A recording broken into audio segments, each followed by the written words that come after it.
हम लोगों ने ये चीज़ भी डिस्कस की थी कि जब हम इनहेरिटेंस के कॉन्सेप्ट को लेकर आते हैं तो इनहेरिटेंस का कॉन्सेप्ट जो है वो कैसे एक्सेप्ट करता है जब हम पब्लिक लिखते हैं, जब हम प्राइवेट लिखते हैं, जब हम प्रोटेक्टेड लिखते हैं। आज के लेक्चर के अंदर हम लोग सबसे पहले थ्योरेटिकली 4 चीज़ों के बारे में पढ़ेंगे।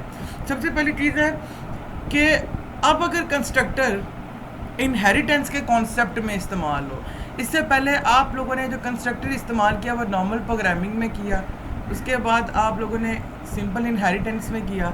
अब जब हम लोग डिराइव क्लासेस भी बनाते हैं तो फिर इनहेरिटेंस का कॉन्सेप्ट जो है वो क्या होता है।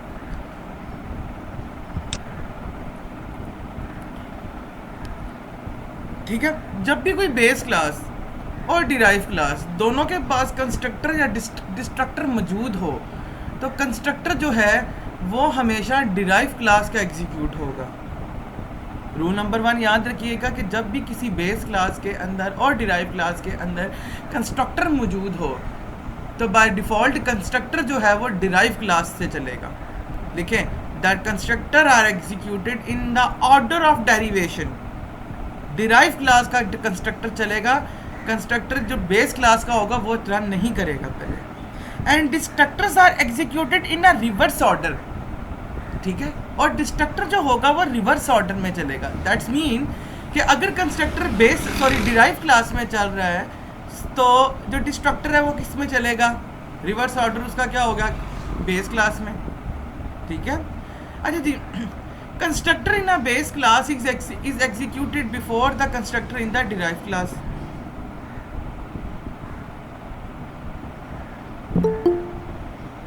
अच्छा, मैंने गलत उल्टा बोल दिया, एक मिनट।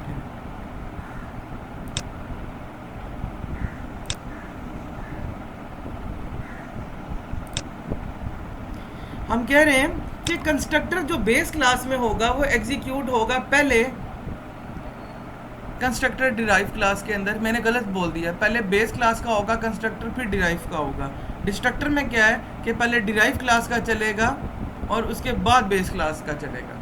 ठीक है, आपके सामने एक प्रोग्राम खुला हुआ है। प्रोग्राम का सिंटैक्स अगर आपको नज़र नहीं आ रहा तो चले मैं आपको समझा देता हूँ। ये बेस क्लास, बेस यानी बेस एक क्लास का नाम है और उसके बाद हमने कंस्ट्रक्टर बनाया है बेस के नाम से, उसके अंदर लिखा है कंस्ट्रक्टर बेस क्लास। फिर हम लोगों ने क्लास डिराइव यानी एक क्लास बनाई, डिराइव की 2 कॉलन डाले, मतलब इनहेरिटेंस, पब्लिक मतलब पब्लिक स्पेसिफायर, और बेस का मतलब हो गया बेस क्लास, यानी हम इस बेस क्लास की डिराइव क्लास बना रहे हैं। इसके अंदर हमने कंस्ट्रक्टर बनाया डिराइव के नाम से और लिखा कंस्ट्रक्टर डिराइव क्लास। हमने लिखा int main derive OBJ return 0। ठीक है, तो ये देखिए, मैंने जब बोला था कि जब कंस्ट्रक्टर होगा, अगर कंस्ट्रक्टर जो है वो बेस क्लास में भी हो, डिराइव क्लास के अंदर भी हो, तो कंस्ट्रक्टर जो बेस क्लास के अंदर मौजूद है वो पहले रन करेगा। इसलिए अगर आप ज़रा उसकी आउटपुट चेक करें तो लिखा हुआ आ रहा है, ये वाला आंसर आ रहा है पहले, कंस्ट्रक्टर बेस क्लास। ठीक है, और डिराइव क्लास का बाद में रन हो रहा है, इसलिए लिखा हुआ है कंस्ट्रक्टर डिराइव क्लास। सबसे पहले मुझे बच्चों इतना बताओ कि इतनी इस कॉन्सेप्ट की समझ लगी है कि क्या मतलब है इसका। शाबाश, मुझे मैसेज सारे किया करो ताकि मुझे पता चले कि आप लोगों को समझ आ रही है। निमरा को समझ आ गई, गुड हो गया।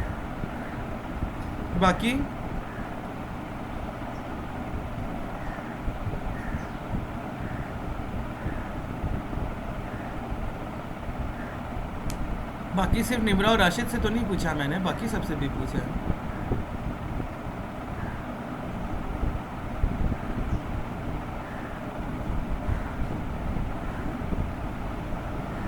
गुड हो गया, आगे मूव करते हैं। ये भी हम लोगों ने कंस्ट्रक्टर चलाया। अब हम देखते हैं कि अगर हम डिस्ट्रक्टर चलाएं तो डिस्ट्रक्टर का मैंने आपको सिंपल बताया था कि सिंटैक्स ये होता है कि ये हम अली मदा वाला जो ये साइन होता है हम ये डाल देते हैं, साइन, इसका नाम नहीं मुझे पता, बेस, और सी आउट लिख दिया डिस्ट्रक्टर बेस क्लास।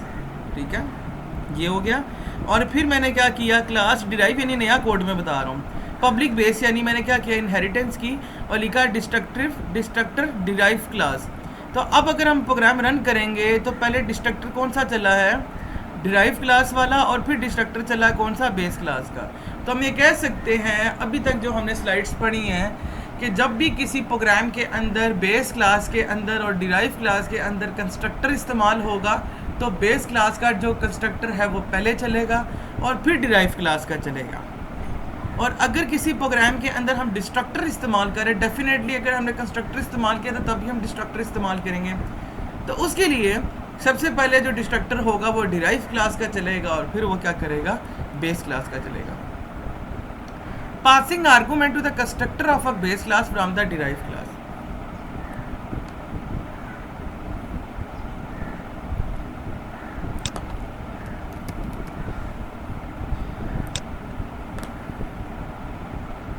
सपोज करें मेरे पास ये दो पोर्शंस हैं प्रोग्राम के। पहला प्रोग्राम का जो पोर्शन है वो है मेरी बेस क्लास का, ठीक है। दूसरा पोर्शन है मेरा डिराइव क्लास का। अब मैं ये कहता हूं कि एक कंस्ट्रक्टर जो है मेरा, मिसाल के तौर पर मैं लिखता हूँ ज़ीशान, यानी मेरा नेम, ये मेरा एक कंस्ट्रक्टर है। और डिराइव क्लास के अंदर भी मैंने क्या किया है, एक कंस्ट्रक्टर बनाया है। मैं हमजा लिख देता हूँ सपोज को, ठीक है। देयर इज सिचुएशन कम्स जहाँ पर हम लोग डिराइव क्लास के कंस्ट्रक्टर के आर्गूमेंट्स को बेस क्लास के कंस्ट्रक्टर में पास करना चाहते हैं। इसका मतलब ये है कि जो मैं हमजा के अंदर वैल्यू लिखूंगा 9, ठीक है, वो 9 जो है डिराइव क्लास का बेस क्लास में जाना चाहिए, ठीक है। और ये जो ज़ीशान लिखा हुआ है इसको वैल्यू असाइन हो जानी चाहिए कि ज़ीशान के फंक्शन में भी 9 डाल दो। ये हमारी रिसर्च प्रॉब्लम है, ये हमारा काम है जो जिसकी वजह से अभी हम लोग नेक्स्ट टॉपिक पढ़ रहे हैं। इसका नाम है passing the arguments to the constructor of base class from the derive class. समय लगी है? पहले बताओ मुझे प्रॉब्लम की समय लगी है कि प्रॉब्लम क्या है? गुड हो गया, गुड गुड गुड, ठीक है। अच्छा, अब जब हम पास आर्गूमेंट को पास करते हैं तो उसका तरीका क्या होता है? देखो इसका सिंटैक्स देखो, डिराइव कंस्ट्रक्टर यानी कंस्ट्रक्टर वो जो डिराइव में इस्तेमाल हो रहा है उसका नाम, ब्रैकेट, डाटा टाइप यानी इंट है, ये क्या है, आर्गूमेंट लिस्ट यानी आपने कोई वैल्यू देनी है, क्या करना है, कॉलन यानी इनहेरिटेंस को यूज़ करते हुए बेस, लफ्ज़ जो है वो, और फिर आगे जो है उसकी argument list. Here base is the name of a base class. वो जो ऑथर कह रहा है वो ये कह रहा है ये जो बेस लिखा हुआ है ये बेसिकली क्लास का नेम है। तो अगर मैं अपने प्रोग्राम में जाऊं, ये जो मैंने पेंट में लिखा है, और अगर मैं इसको आर्गूमेंट पास करूं तो उसका तरीका क्या होगा?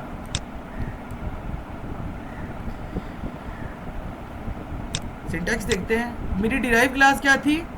हमजा, ठीक है। डिराइव क्लास यानी डिराइव कंस्ट्रक्टर, और उसके बाद आएगी ब्रैकेट, डाटा टाइप इंट, और मैंने वैल्यू क्या पास करनी थी? 9। ये हो गया। अरे नहीं, मैंने बीच में कॉलन डाला ही नहीं, आई थिंक सो। चलो ठीक है, इसलिए ही होगा कॉलन। और उसके बाद बेस क्लास का नेम, बेस क्लास का नेम क्या था? मेरा बेस ही था, ठीक है, बेस। और उसके बाद उसके अंदर जो आर्गूमेंट मैंने पास करना है, यानी ये जो वैल्यू जितने देनी है, चूंकि अभी मुझे खाली रखनी है इसलिए मैं इसको ऐसे ही रहने दे रहा हूँ। ये इसका सिंटैक्स बनेगा। जब कंपाइलर इसको रीड करेगा उसको लगेगा अच्छा जी हमजा तो कंस्ट्रक्टर है डिराइव क्लास में, और ये 9 वैल्यू की तरफ भेजना चाह रहा है बेस क्लास के अंदर, तो वो क्या करेगा? 9 वैल्यू इधर जो है वो असाइन कर देगा। मुझे बताएं इतने तक समय लगी आप लोगों को?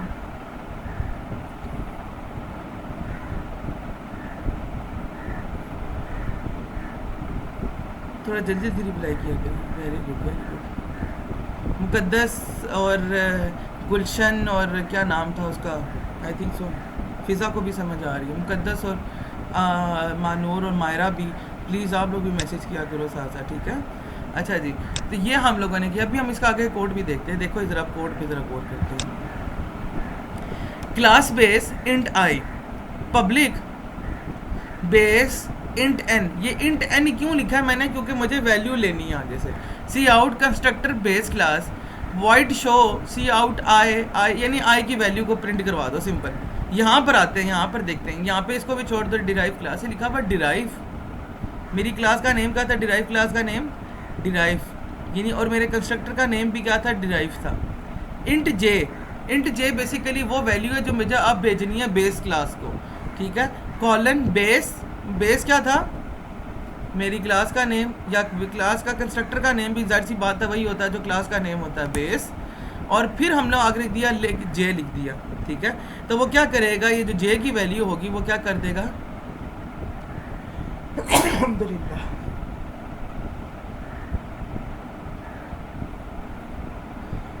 अल्हम्दुलिल्लाह, अच्छा, वो क्या करेगा, जो जे की वैल्यू होगी वो क्या कर देगा, यहाँ पर जो आई है आई को असाइन कर देगा, और यहाँ पर क्या होगा, फिर आई की वैल्यू जो होगी वो प्रिंट हो जाएगी। अगर आप यहाँ पर देखें तो ये आई की वैल्यू जो है, चूँकि मैंने obj1 लिखा है तो वो क्या करेगा, 1 जाएगा पहले यहाँ पर, ये देखें ज़रा बच्चों, यहाँ पर आएगा, और ये 1 फिर यहाँ से जाएगा आगे किधर, इधर एंड में, ठीक है। और अगर आप देखें तो कंस्ट्रक्टर बेस क्लास पहले लिखा हुआ है, इसका मतलब है यही क्लास चली है, यहाँ पे ये क्लास चली, सी आउट हुआ, आई की वैल्यू हमने चूँकि नीचे 1 पास की हुई थी तो 1 प्रिंट हुआ, और उसके बाद लिखा हुआ है कंस्ट्रक्टर डिराइव क्लास, यानी डिराइव क्लास को चलाने के बाद, ठीक है। मुझे बताएं आप लोगों को इस चीज़ की समझ लगी है कि ये चीज़ कैसे हुई है।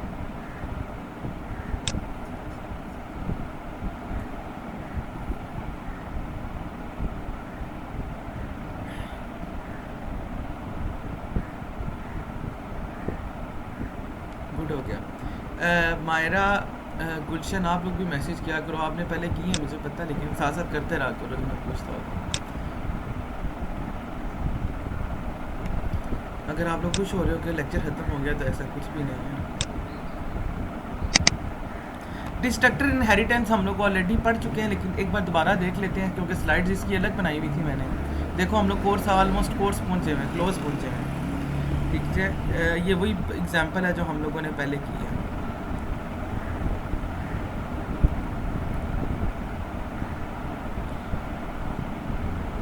चलो इस प्रोग्राम को देखते हैं कि क्या ये प्रोग्राम है।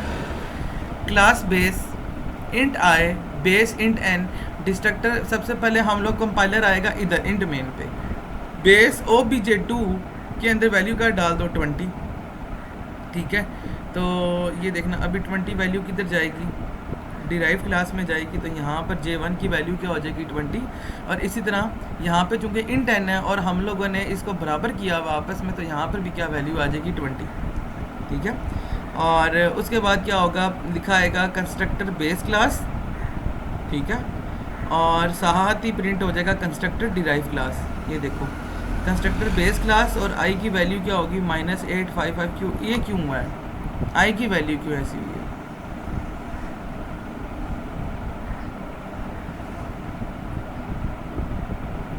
कोई मुझे बता सकता है कि आई की वैल्यू इस तरह क्यों हुई है।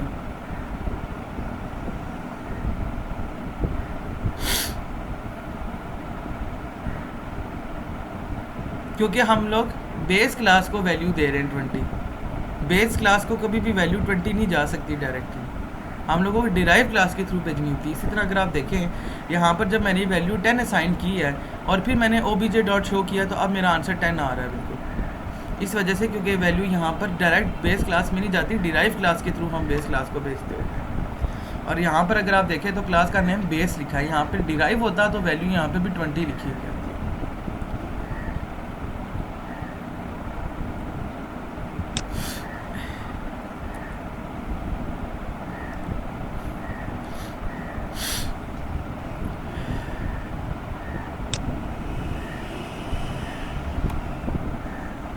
ओवरराइडिंग मेंबर फंक्शंस, अब तक ये तो आप लोगों को पता चल ही चुका होगा कि मेंबर फंक्शन की ओवरराइडिंग ये होती है कि अगर दो फंक्शंस के नेम सेम निकल आए, फॉर एग्जांपल वॉइड डिस्प्ले और bracket, if the base class and the derive class has a member function with the same name and arguments. अगर बेस क्लास और डिराइव क्लास के पहले कंस्ट्रक्टर की बात की थी, लेकिन अब हम कह रहे हैं कि अगर बेस क्लास और डिराइव क्लास के अंदर फंक्शंस के नाम भी सेम आ जाएं और उनके आर्गूमेंट्स भी सेम हों, if you can create an object of the derived class and write a code to access that member, then member function in a derived class is only invoked. अगर आप एक object बनाते हैं derive class का और उसको जोड़ते हैं आप, तो हमेशा डिराइव क्लास का फंक्शन ही चलेगा, बेस क्लास का फंक्शन नहीं चलेगा। इस कॉन्सेप्ट को the member function of derive class override the member function of the base class. ये देखें, सपोज करें अभी मैं या तो मैं इसको नया बनाऊं, लेकिन अभी हम इसको निगलेक्ट कर देते हैं सारे सीन को।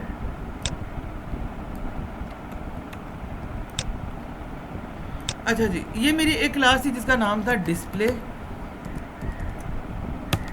और सॉरी फंक्शन का नेम था, और यहाँ पे भी मेरा एक फंक्शन था डिस्प्ले का लिखा हुआ। अब कंपाइलर ये कह रहा है जब दोनों के एक तो होता है कि यहाँ पर मैं एक इंट ए कॉमा इंट बी लिख देता और उधर आर्गूमेंट ना होते तो कंपाइलर को पता चल जाता कि जिसको वैल्यू पास हो रही है वो ये है और दूसरी में नहीं हो रही वो ऐसे है। लेकिन कंपाइलर ऑर्थर ये कह रहा है कि मिसाल के तौर पर अगर बेस क्लास और डिराइव क्लास के अंदर फंक्शंस के नेम सेम निकल आए और उनके आर्गूमेंट्स भी सेम हो, जिस तरह अभी देखो इसके खाली ब्रैकेट है, ये भी खाली ब्रैकेट है, तो कंपाइलर को कैसे पता चलेगा कि मुझे कौन सा फंक्शन चलाना है? बाय डिफ़ॉल्ट जब भी कंपाइलर रन करेगा किसी प्रोग्राम को इस सिचुएशन के अंदर, तो वो डिराइव क्लास का जो मेंबर फंक्शन होगा वो ओवरराइड कर देगा बेस क्लास को। दैट्स मीन कि डिराइव क्लास का फंक्शन रन होगा, बेस क्लास का फंक्शन रन नहीं होगा। क्लियर हुई ये बात जो मैं भी आपको समझा रहा हूँ? प्लीज़ सारे टाइप करें। ज़ेबुनिसा हंसी क्यों आ रही है, ये मुझे भी ज़रा पता चले।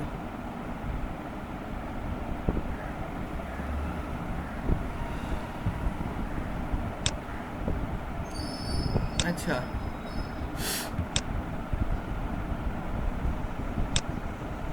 अल्लाह हैरी करे, मुझे 2-3 दिन से जुकाम लगा हुआ बड़ा सख्त। अभी देखें, ये मेरी एक क्लास ए थी, पब्लिक के अंदर लिखा मैंने वॉइड गेट डेटा, ठीक है, और यहाँ पर मैंने एक क्लास बी बनाई जिसको डिराइव किया मैंने क्लास ए से, मतलब ये मैंने इनहेरिटेंस यूज़ किया। इसके भी पब्लिक फंक्शन में जाके हमने गेट डाटा लिख दिया। अब लिखा हुआ है, जब मैं मेन फंक्शन में आया तो मैंने लिखा obj dot gate data. obj मेरा ऑब्जेक्ट था, डॉट गेट डाटा मतलब गेट डाटा का फंक्शन चलाओ। अब कंपाइलर यहाँ पे कंफ्यूज हो जाएगा, क्यों? क्योंकि कंपाइलर ने ये देखा कि डिराइव क्लास के अंदर भी एक फंक्शन है गेट डाटा के नाम से, और बेस क्लास के अंदर भी फंक्शन है जिसका नाम है gate data. That is called overriding member functions. इसका मतलब ये होता है कि मेंबर फंक्शंस ओवरराइड हो जाते हैं। इस सिचुएशन के अंदर कंपाइलर क्या करेगा, वो डिराइव क्लास का जो फंक्शन होगा उसको चलाएगा।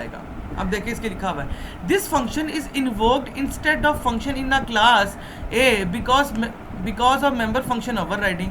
कि ये फंक्शन जो है इन्वोक्ड होगा, क्यों? क्योंकि जो हमारा क्लास ए के अंदर फंक्शन है वो क्या हो जाएगा, वो ओवरराइड हो जाएगा, जिसकी वजह से क्या होगा कि डिराइव क्लास का फंक्शन चलेगा। Accessing the override function in a base class from the derive class. अच्छा जी, अब एक सिचुएशन ऐसी आ गई है कि जब हम ये चाहते हैं कि कंपाइलर जब चलाए तो वो बेस क्लास के मेंबर फंक्शन को चलाए, डिराइव क्लास के मेंबर फंक्शन को ना चलाए। इस फंक्शन के लिए हम लोग स्कोप रेजोल्यूशन ऑपरेटर दोबारा बुलाएंगे, उसको अपने प्रोग्राम में इस्तेमाल करेंगे, और हम लोगों ने अगर गेट डाटा फंक्शन को यूज़ करना है बेस क्लास की डिराइव क्लास से, तो हम उसकी एग्जांपल देखते हैं। ये ए यानी जो मेरा क्लास का नेम था क्लास ए का scope resolution operator get underscore data, जब मैं ये लिखूंगा तो क्लास ए का जो गेट अंडरस्कोर डाटा का फंक्शन है वो रन होगा। ये मुझे किसी को मेरी बात समझ आई है? ये किस तरह किया, किस तरह होता है ये? प्लीज़ मुझे बताओगा, किसी को नहीं समझ आई तो मैं एग्जाम्पल करके बताऊँ।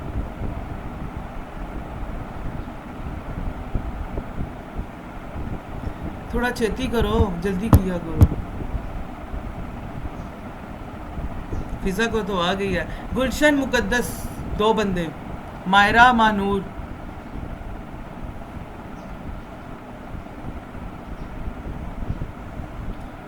गुलशन और मुकद्दस का मैसेज नहीं आया, मैं उनका मैसेज का वेट कर रहा हूँ। गुलशन को आ रही है, गुड हो गया। मुकद्दस, उसामा शबीर, उसामा शबीर मुझे मैसेज करके बताओ आपको समझ आ रही है।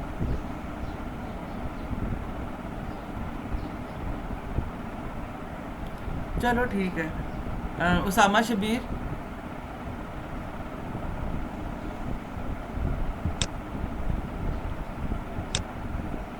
राशिद आपको समझ आ रही है? उसामा आपको समझ आ रही है? दोनों मैसेज करो अब भी मुझे।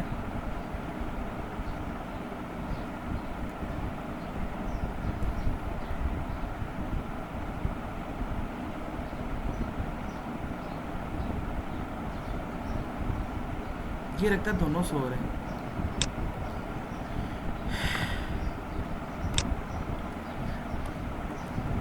लिखा हुआ है it because if the name of class is not specified the compiler thing gate data function is calling itself. एक बहुत इंपॉर्टेंट चीज़ ये है कि अगर क्लास का नेम हम लोग साथ क्यों लिख रहे हैं, हम इसलिए लिख रहे हैं कि अगर ये चीज़ नहीं होगी तो कंपाइलर को लगेगा कि गेट अंडरस्कोर डाटा का जो फंक्शन है वो सिर्फ ऑटोमेटिकली अपने लिए रन करने के लिए चल रहा है। अब ज़रा देखते हैं प्रोग्राम मेरे माउस की तरफ गौर दे रखिएगा। आई विश कि मैं कॉलेज में होता तो मैं आप लोगों को बोर्ड पे चीज़ करवाता। देखो वॉइड गेट डाटा वही चीज़ है, उसके बाद हमने वॉइड गेट डाटा किया, लेकिन अब इसके अंदर एक चीज़ नोटिस करोगे। अब चीज़ नोटिसेबल ये है बच्चों कि मैं चाह रहा था कि गेट डाटा का फंक्शन वो चले जो बेस क्लास में। इसके लिए मैंने क्या किया, मेरी क्लास का नेम क्या था, बेस क्लास का ए स्कोप रेजोल्यूशन ऑपरेटर, और आगे मैंने फंक्शन का नेम लिख दिया। तो अब ये चलेगा किस तरह ये मैं आप लोगों को बताता हूँ। अच्छा, कंपाइलर आएगा इसके पास, वो देखेगा ओबीजे गेट डाटा, वो क्या करेगा डिराइव क्लास के पास जाएगा, ये देखेगा। अब भी इसको वो रन कर ही रहा होगा तो उसको पता चलेगा नहीं, उस डिराइव क्लास वाले ने बोला है कि बेस क्लास के गेट डाटा फंक्शन को चलाओ। वो यहाँ से उठेगा और यहाँ पे ऊपर जाएगा और इस क्लास के फंक्शन को वो रन कर देगा। आप लोगों को समझ लगी है कि किस तरह की चीज़ हुई है।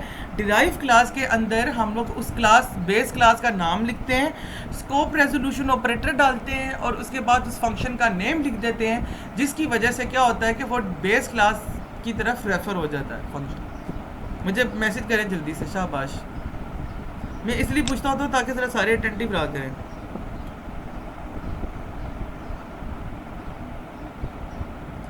Okay okay okay okay. मुझे अच्छा लगता है जब आप लोग कहते हो कि समय लग रही है। अब मुझे पता नहीं लग रही है या नहीं लग रही, ठीक है। अच्छा, ये एक प्रोग्राम है, ये मैंने करवाना था आप लोगों को, लेकिन मैं छोड़ा क्योंकि काफ़ी टफ है। आप लोगों ने स्टैक नहीं ना पढ़ा हुआ तो इसलिए मैं ये चीज़ नहीं करवा रहा, वरना इसकी आउटपुट कुछ इस तरह की आती है। हम पुश करते और फिर पॉप करते, इसके अंदर से वैल्यूज़ पुश करते और उसके बाद हम क्या करते, सी आउट करवा के इसको पॉप करवाते।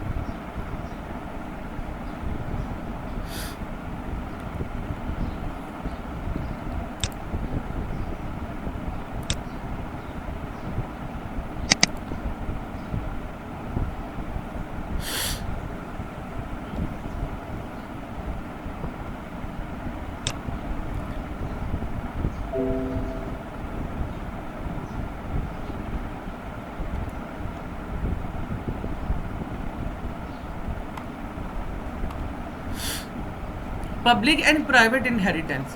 सी प्लस प्रोग्राम जो है वो बहुत अच्छी चीज़ है, जिसमें हम लोग अपने क्लास मेंबर्स को या डाटा मेंबर्स को या मेंबर फंक्शंस को एक्सेस दे सकते हैं कि किस जगह तक हमने किसको चलाना है। इसके लिए हम लोग पब्लिक, प्राइवेट और प्रोटेक्टेड की इस्तेमाल किया करते थे। बट जितनी भी एग्जांपल्स हम लोगों ने अभी तक पढ़ी हैं, हम लोग हमेशा जब भी इनहेरिटेंस करते हैं तो हम क्लास का नेम लिखते हैं, इनहेरिटेंस यानी ये कॉलन लगाते हैं और उसके बाद पब्लिक लिख के हम लोग आगे डिराइव क्लास बेस क्लास का नाम लिख देते हैं। सवाल ये पैदा होता है कि अगर हम पब्लिक ना लिखें और अगर हम प्राइवेट लिखें तो क्या होगा। The keyword public specifies that object of the derive class are able to access public member functions of a base class. ठीक है कि जब भी हम लोग, ये क्वेश्चन भी पेपर में बहुत इंपॉर्टेंट हो सकता है कि पब्लिक जब हम स्पेसिफायर लिखते हैं तो वो क्या करता है इनहेरिटेंस के अंदर, वो ये बताता है कि वो डिराइव क्लास जो होगी वो मतलब वो बेस क्लास के मेंबर फंक्शंस को, प्राइवेट मेंबर फंक्शंस को एक्सेस कर सकेगा। एग्जांपल मैं आप लोगों को अभी देता हूँ यहाँ पे। अब मैं नई शीट ले लेता हूँ इसके लिए ताकि आप लोगों को ज़्यादा अच्छे तरीके से समझ आए।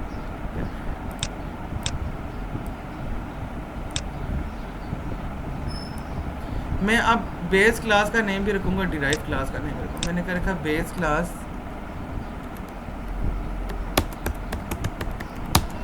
क्लास ए, और यहाँ पे मैं लिखता हूँ derive class B. Sorry for the spelling, I think so आप लोगों को कॉन्सेप्ट अंडरस्टैंड करना है। हम ये कहते हैं कि जब भी हम लोग इनहेरिटेंस का कॉन्सेप्ट इस्तेमाल करते हैं तो हम लोग क्या करते हैं, नॉर्मली हमारा कोड क्या होता है, देखो हमारा कोड होता है बी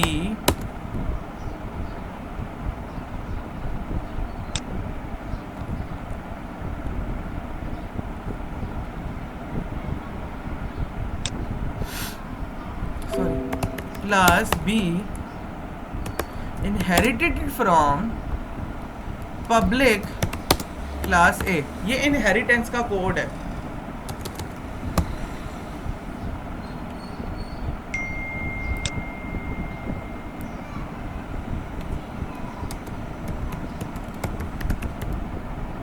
जी, ये इनहेरिटेंस का कॉन्सेप्ट है।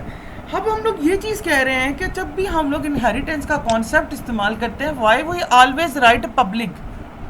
तो इसके बारे में ऑर्थर ये कह रहा है कि जब भी आप जो है सी प्लस प्लस प्रोग्रामिंग के अंदर पब्लिक स्पेसिफायर को यूज़ करते हो, तो वो क्या करता है, डिराइव क्लास के अंदर जो ऑब्जेक्ट्स होते हैं, ऑब्जेक्ट डिराइव क्लास का जो ऑब्जेक्ट होता है उसको एक्सेस दे देता है।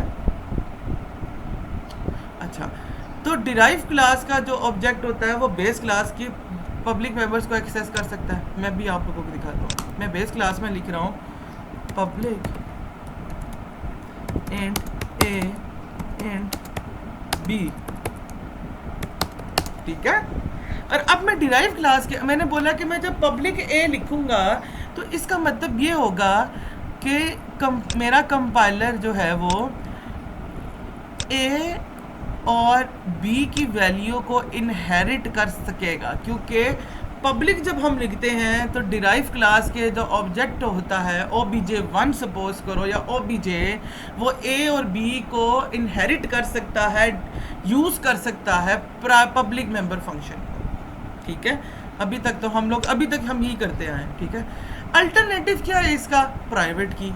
अच्छा जी, अगर सपोज करो कि हम लोग प्राइवेट की यूज़ करते हैं तो derive class can not access public member functions of the base class.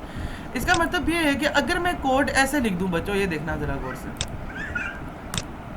मैं लिखूं class B inherited from private A. इसका मतलब ये है कि अब जो डिराइव क्लास है वो बेस क्लास के पब्लिक मेंबर फंक्शंस को भी एक्सेस नहीं कर सकती। मैं अभी इसके अंदर अभी टूल निकालने पड़ेंगे। ये देखो, दिस इज़ नॉट पॉसिबल। क्यों? क्योंकि अभी हम लोगों ने बोला कि डिराइव क्लास के जो ऑब्जेक्ट होगा वो बेस क्लास के मेंबर फंक्शंस को एक्सेस नहीं कर सकेगा अगर हम लोग यहाँ पर पब्लिक स्पेसिफायर प्राइवेट लिख देते हैं। अब फिर वही बात आ जाती है, सब लोग पूछेंगे सर ये क्यों करना, जब ये ऑलरेडी एक काम हमारा चल रहा है तो हम लोग क्यों मतलब इसको चेक करें। देखो, जब हम प्रोग्रामिंग करते हैं ना तो हम लोगों को हर चीज़ सिक्योर बनानी पड़ती है, हमें कोड को सिक्योर बनाना पड़ता है। तो सम टाइम एक ऐसी जगह भी आएगी जहाँ पर आप नहीं चाहेंगे कि बेस क्लास के जो मेंबर फंक्शंस हैं वो डिराइव क्लास के अंदर एक्सेसिबल हो, तो उसके लिए आप जो है वो प्राइवेट यूज़ करते हैं।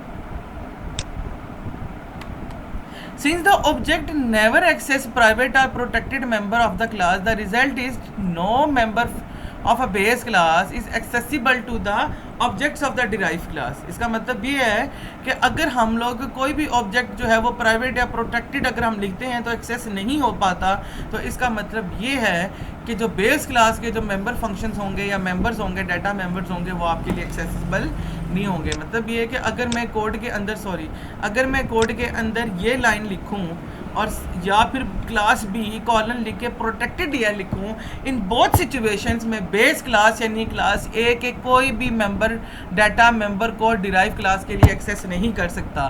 सो that's mean if I write C out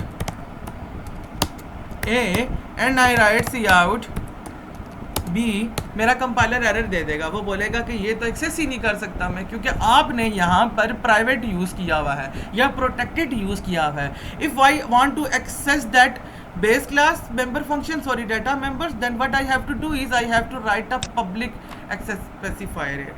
इसीलिए अब आप लोगों को इस सवाल की समझ लगी होगी कि अब जब हम इनहेरिटेंस का कॉन्सेप्ट इस्तेमाल करते हैं और मोस्टली पब्लिक क्यों लिखते हैं, हम प्राइवेट या प्रोटेक्टेड क्यों नहीं लिखते। आप गलती से प्रोटेक्टेड लिख दोगे तो अगर कोड के अंदर कोई बंदा कोई मतलब कि अगर कोई बंदा उसको एक्सेस करना चाहेगा, क्योंकि हम सारे पेपर में बैठे होते हैं, हम काउंटिंग का कॉन्सेप्ट हमारे माइंड में बहुत कम होता है, प्रेशर होता है। तो नॉर्मली मैं भी जब पेपर का आता था तो मैं हमेशा जो है यहाँ पर पब्लिक लिखता हूँ, कभी भी प्राइवेट या प्रोटेक्टेड नहीं लिखता, क्योंकि अगर प्राइवेट या प्रोटेक्टेड लिखूंगा तो मुझे एक और तरीका निकालना पड़ेगा उसको एक्सेस करने के लिए, और इतना टाइम नहीं होता पेपर्स में। हाँ, अगर पेपर में टीचर कह देता है कि इस तरीके से ना करो तो फिर एक अलग सिनेरियो है। ये देखिए ज़रा, ये पूरी एक डायग्राम दी हुई है कि हमारे पास OBJ1 OBJB है और OBJC है। तो हम ये कहते हैं कि देखो पब्लिक में तो ये देखो कि OBJB जो है वो सबको एक्सेस कर सकता है, लेकिन अगर प्रोटेक्टेड है या प्राइवेट तो कर ही नहीं सकता, या अगर प्रोटेक्टेड है तो वो नहीं कर सकते। इसी तरह प्राइवेट ए का भी इसी कॉन्सेप्ट है। एग्जाम्पल देखते हैं आप लोगों के सामने है। अब इसके अंदर तीन चीज़ें हैं क्लास के अंदर। देखो क्लास ए के अंदर इंट प्राइवेट भी है, प्राइवेट डेटा। प्रोटेक्टेड के अंदर इंट प्रोटेक्टेड डेटा ए लिखा हुआ है, और पब्लिक के अंदर इंट पब्लिक ए लिखा हुआ है। फिर हम लोगों ने इनहेरिटेंस का कॉन्सेप्ट इस्तेमाल किया। अब मैंने यहाँ पर पब्लिक लिखा हुआ है, ठीक है। जब मैंने पब्लिक लिखा है तो सिर्फ जो है वो मेरा जो प्राइवेट डाटा यानी जो ए है जो प्राइवेट के अंदर लिखा हुआ था वो एक्सेसिबल नहीं है, बल्कि जबकि प्रोटेक्टेड और पब्लिक जो है वो दोनों पब्लिक हो जाते हैं तो वो एक्सेसिबल है। अब दूसरे में मैंने क्या किया, एक और क्लास बनाई, इसको इनहेरिट किया ए से, और मैंने बोला कि अब देखो मैंने यहाँ पे क्या रख दिया है यहाँ पे मैंने एक्सेस स्पेसिफायर क्या रख दिया है, प्राइवेट रखा है। जब मैंने प्राइवेट रखा है तो अब क्या होगा, ये एक्सेसिबल नहीं होगा, लेकिन जो प्रोटेक्टेड डेटा है और पब्लिक है वो हो जाएगा फिर से, ठीक है। इसी तरह अभी दो ही चीज़ें हम लोगों ने पढ़ी हैं इसके अंदर। Explanation, the program specifies the base class A with the private. अगर आप देखें तो बेस क्लास ए जो है वो with private protected and data तीनों उसके अंदर इस्तेमाल हुई हैं। दो क्लासें हमने बनाई हैं बी और सी, जिसको हमने इनहेरिट करवाया ए से। हमने बोला कि बी जो है वो पब्लिक है, डिराइव हुई है, और सी जो है वो प्राइवेटली हुई है। हमने जैसा कि देखा कि functions in the derive class can access protected and public data in the base class. हमने ये देखा कि जब हम लोगों ने पब्लिक लिखा तो वो उसकी ऊपर जो है वो पब्लिक और प्रोटेक्टेड डाटा मेंबर्स को एक्सेस कर पा रही थी। जब हम लोगों ने प्राइवेट लिखा तो क्या हुआ, वो प्राइवेट और प्रोटेक्टेड के जो डाटा मेंबर्स थे उनको एक्सेस नहीं थी कर पा रही, ठीक है। ये टास्क आप लोगों ने करना है, ये आप लोगों के लिए मौजूद है यहाँ पे, तो बहुत आसान है। शायद आप लोगों में से कुछ लोगों ने ये किया हुआ भी हो। आई थिंक सो लास्ट क्लास के अंदर भी हम लोगों ने थोड़ा बहुत डिस्कस किया था इसको। अभी तक समझ आइए जो जो काम हम लोगों ने किया, जल्दी से मैसेज करो, शाबाश।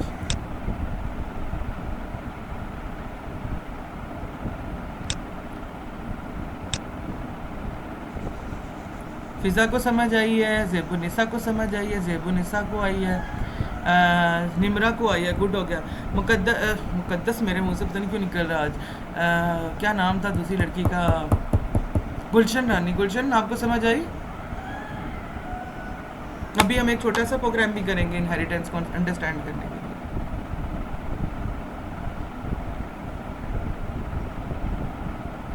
Good good Myra, very good. मुझे अच्छा लग रहा है आप लोगों को समझ आ रही है।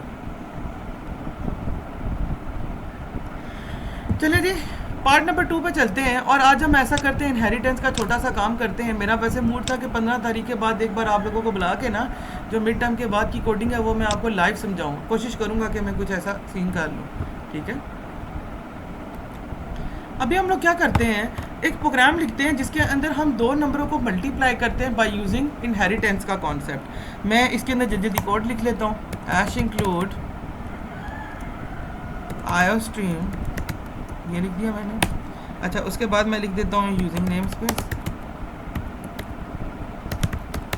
मैं ज़रा पहले स्ट्रक्चर बना लूँ ना प्रोग्राम का, फिर आपको समझाता हूँ मैं क्या करने वाला हूँ। सबसे पहले मैं क्लास बनाऊंगा जिसका नाम मैं रखता हूँ बेस, और ये मैंने इसका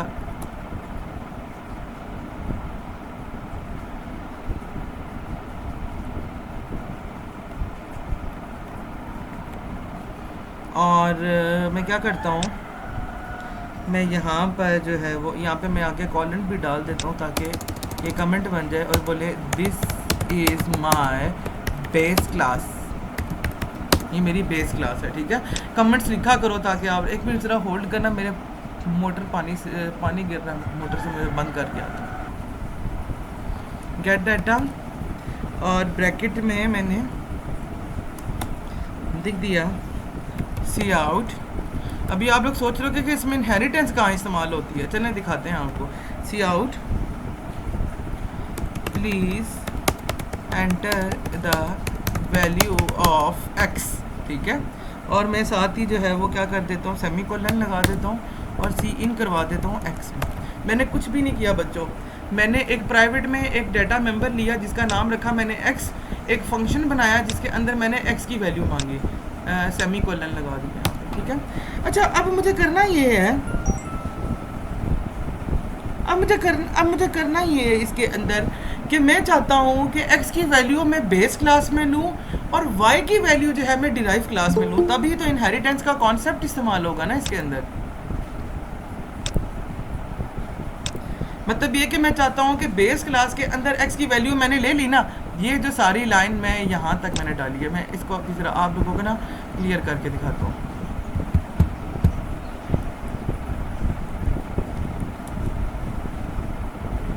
ये देखिए, this is upper portion is of base class, ठीक है। ये मेरी बेस क्लास यहाँ पे बच्चों ख़त्म हो गई है, जिसमें मैंने सिर्फ एक्स की वैल्यू मांगी है। अब मैं क्या करता हूँ कि मैं एक डिराइव क्लास बनाता हूँ। डिराइव क्लास बनाने का क्या तरीका होता है, क्लास और डिराइव क्लास का नेम, मैं डिराइव का नाम डिराइव ही रखता हूँ, DERIVE, डिराइव कॉलन। जब कॉलन बनाऊंगा तो कंपाइलर को पता चलेगा मैं इनहेरिट करवा रहा हूँ। मैंने अब इनहेरिटेंस किधर से करवानी है, एक्स की वैल्यू को ऊपर से, बेस क्लास से। मेरी बेस क्लास का क्या था, पब्लिक। मैंने आपको बताया था कि कोशिश क्या करें, पब्लिक ही लिखा करें आप लोग भी, पब्लिक, और उसके बाद बेस, ठीक है। तो ये मैंने क्या किया बच्चों, ये मैंने यहाँ पे लिखा है, ये इनहेरिटेंस किया मैंने, ठीक है। इनहेरिटेंस किस चीज़ की है, एक्स की वैल्यू, यानी एक्स की जो भी वैल्यू आएगी वो यहाँ पर आ जाएगी, और यहाँ पे मैं वाई की वैल्यू मांग के इसको मल्टीप्लाई करवाऊंगा। चलो जी, अब मैं क्या करता हूँ, लिखता हूँ प्राइवेट, क्योंकि मुझे अब इसको तो आगे किसी को एक्सेस देनी नहीं है, तो मैं लिखता हूँ इंट वाई, और उसके बाद मैं लिखता हूँ पब्लिक,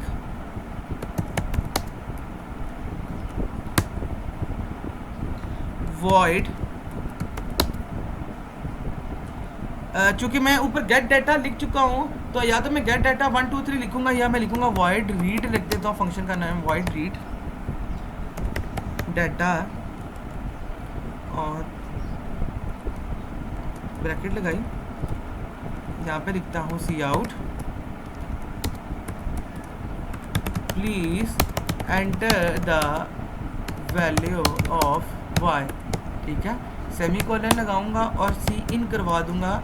देखो मैंने क्या लिया था ऊपर, वेरिएबल वाई लिया था ना यहाँ पर, तो मैं यहाँ पे क्या करूँगा, सी इन वाई कर दूंगा, सेमी कोलन लगाऊंगा, ठीक है। और अब मैं क्या करता हूँ, ये तो मैंने कर दिया रीड डाटा, यानी इससे क्या होगा, वाई की वैल्यू आ जाएगी। डेफिनेटली मुझे अब एक और फंक्शन बनाना है जिसके थ्रू मैं क्या करूँगा, एक्स और वाई को मल्टीप्लाई करूँगा। तो इसके लिए मैं बच्चों क्या करता हूँ, मैं लिखता हूँ वॉइड मूल, ठीक है। ये मैंने ब्रैकेट लगा दी, और इसके बाद एंटर करूँगा, इसकी ब्रैकेट खोलूँगा, और वाइड मूल में लिखूँगा सी आउट, डायरेक्ट कर रहा हूँ मैं, किसी के अंदर वैल्यू स्टोर नहीं करवा रहा है, इसकी cout multiplication of X and Y is, ठीक है। और मैं क्या करता हूँ, इसको डायरेक्ट मल्टीप्लाई करवा देता हूँ। एक्स मैंने इनहेरिट करवाया, मल्टीप्लाई बाय वाई मैंने यहाँ से वैल्यू मांगी है, ठीक है, और मैंने सेमी कॉलन लगा दिया, ठीक है, ये कर दिया मैंने। अच्छा जी, और यहाँ पर मैं क्या करूँगा,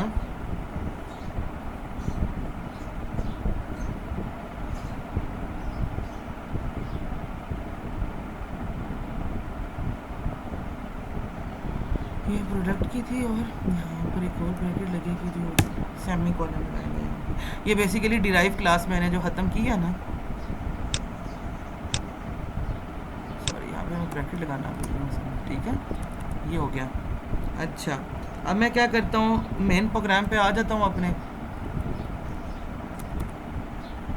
मेन प्रोग्राम में लिखता हूँ इंट मेन ब्रैकेट, और यहाँ पे दूसरी ब्रैकेट शुरू हो जाएगी साथ ही, और यहाँ पर मैं सबसे पहले लिखता हूँ डिराइव, डिराइव की स्पेलिंग सही होने चाहिए, क्योंकि मैंने डिराइव क्लास को असाइन करना है। क्लास का नाम क्या, DERIVE,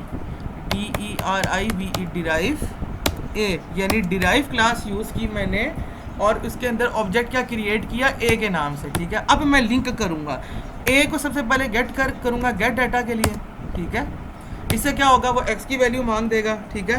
अब मैं क्या करूँगा, ए डॉट रीड डाटा के लिए, ताकि वाई की वैल्यू को पिक कर ले, और उसके बाद करता हूँ ए डॉट, अब चूंकि मेरा सिर्फ एक ही रह गया और वो है मूल का, ठीक है, तो मैं ये कर देता हूँ, ठीक है। और उसके बाद मेरा जो एक डिफ़ॉल्ट तरीका होता है RETU on return 0 semi colon, और उसके बाद मेरा प्रोग्राम यहाँ पर क्या हो जाता है, क्लोज हो जाता है। चलें ज़रा ऐसा करते हैं, आए इस प्रोग्राम को रन करते हैं और देखते हैं कि क्या हमारे प्रोग्राम में कोई आउटपुट आती है।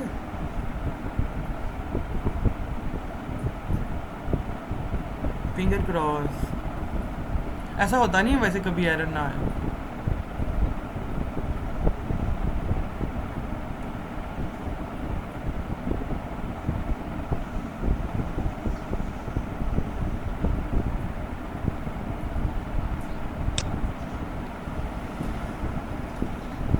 अरे वाह, मेरा प्रोग्राम चल गया भाई।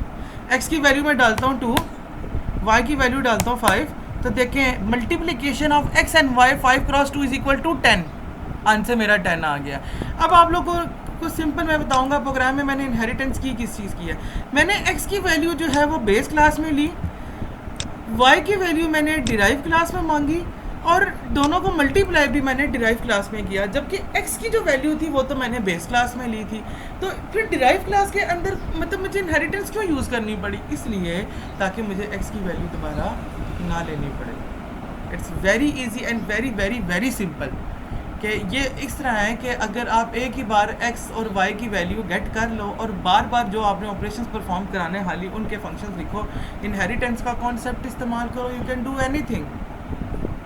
आप लोग मुझे सही बताओ, आप लोगों में से कितने लोगों को इस प्रोग्राम की सही समझ आई है? शाबाश, मैं एक्सपेक्ट करता हूँ कि सबको समझ आई होगी। मैंने बहुत अच्छी एग्जांपल ढूंढ के रखी हुई थी आप लोगों के लिए कि मैं ये करवाऊँगा आपको। ज़ेबू निसा, फ़िज़ा को भी आ गई है, मायरा और गुलशन दोनों।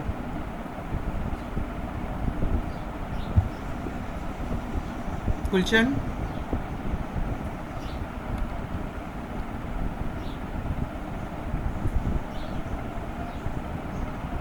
अच्छा हम आपको समझ लगी, ओके गुड हो गया। और कौन है? अब्दुल वहाब को समझ आई है, हारून को और निमरा को और राशिद को।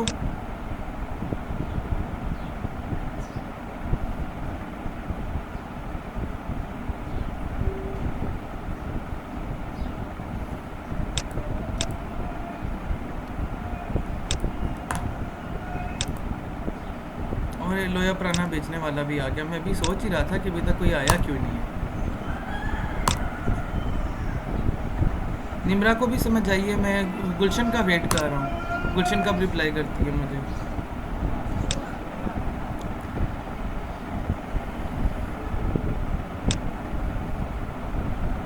मैं आप लोगों को इस वेबसाइट का लिंक भेजूंगा, बहुत सिंप्लीफाइड और बहुत अच्छी एग्जांपल्स लिखी हुई हैं इसके अंदर। मैं इसी से तैयारी करता होता हूँ, जब लेक्चर आपको पढ़ाता होता हूँ ना तो यहीं से तैयारी करता होता हूँ। निमरा को भी। गुलशन जब तक रिप्लाई नहीं आता मैं क्लास नहीं छोड़ने वाला, मैं पहले बता रहा हूँ।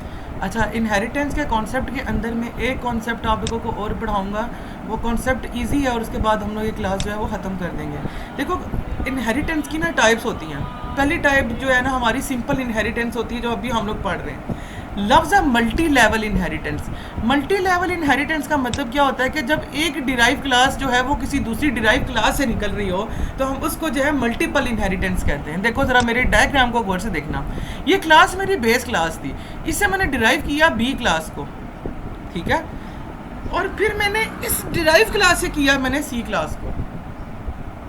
समझ लगी आप लोगों को? एक base class, when you have one base class and the two derived class are the derived from each other, that is called multi-level inheritance। जहाँ पर एक बेस क्लास हो, उस एक बेस क्लास से एक क्लास डिराइव हो, और उस डिराइव क्लास से फिर एक और डिराइव क्लास हम लोग करें। ये देखें, यहाँ से ये निकला, इससे फिर ये निकला। इस लेवल को या इस कॉन्सेप्ट को बेसिकली हम लोग जो है वो मल्टी लेवल इनहेरिटेंस कहते हैं। इस चीज़ की कॉन्सेप्ट की समझ आइए कि क्या चीज़ होती है। सॉरी नेट स्लो है, चलो ठीक है कोई मसला नहीं है। कॉन्सेप्ट की समझ आइए जो भी मैंने आप लोगों को समझाने की कोशिश की है।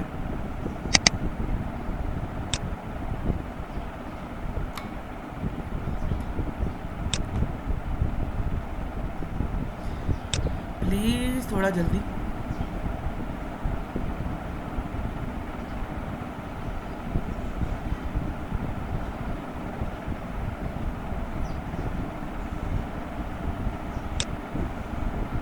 गुड हो गया। अब मैं आपको सिंपल कोड दिखा रहा हूँ। ये कोड आप लोग घर पे रन करेंगे तो आपका कोड रन भी हो जाएगा, मैंने खुद भी चेक किया। देखो x की वैल्यू मैंने ली उसी तरह बेस क्लास के अंदर, ठीक है। बेस क्लास के अंदर मैंने x की वैल्यू को लिया, गेट किया, enter the value of x और x के अंदर सीन करवा दिया, यानी जो मैंने पहले प्रोग्राम किया वही किया। अब मैंने क्या किया है कि y की वैल्यू को हम लोगों ने मतलब x की वैल्यू को पहले डिराइव किया है इस क्लास के अंदर, जिसका नाम हम लोगों ने रखा है डिराइव वन।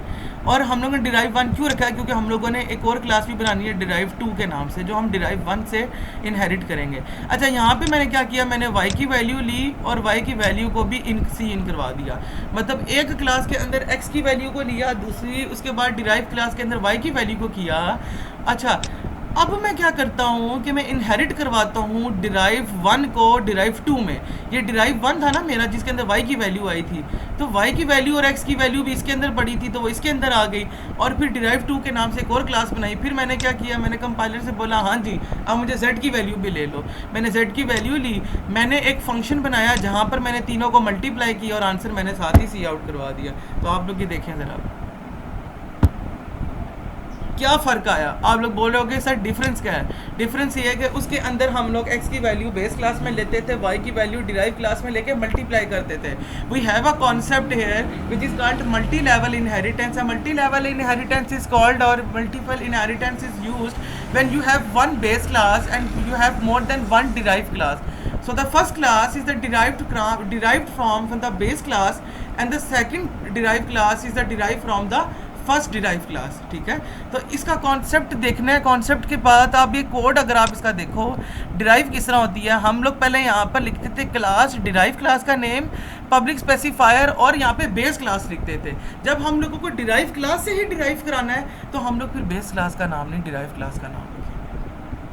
ये सारा कॉन्सेप्ट है. और अगर आप लोग इस चीज़ को समझ गए हो तो ये कोड करना आप लोगों के लिए कोई मुश्किल काम नहीं है. मुझे सारे मैसेज करके बताए जितने भी बच्चे हैं, सर जी आवाज़ बंद हो जाती है बार बार, शायद नेट खराब है. यार मेरी आवाज़ भी बंद हो रही है अब पढ़ा के. मुझे सीसी बताओ सब लोगों को समझ लगी है जो कॉन्सेप्ट मैंने पढ़ाने की कोशिश की है मल्टी लेवल इनहेरिटेंस की. गुलशन, मायरा, हारून, सब लोग जितने भी बच्चे हो सब मैसेज करो. ये लास्ट है टॉपिक, बस ख़त्म हो रहा है, क्लास ख़त्म हो रही है.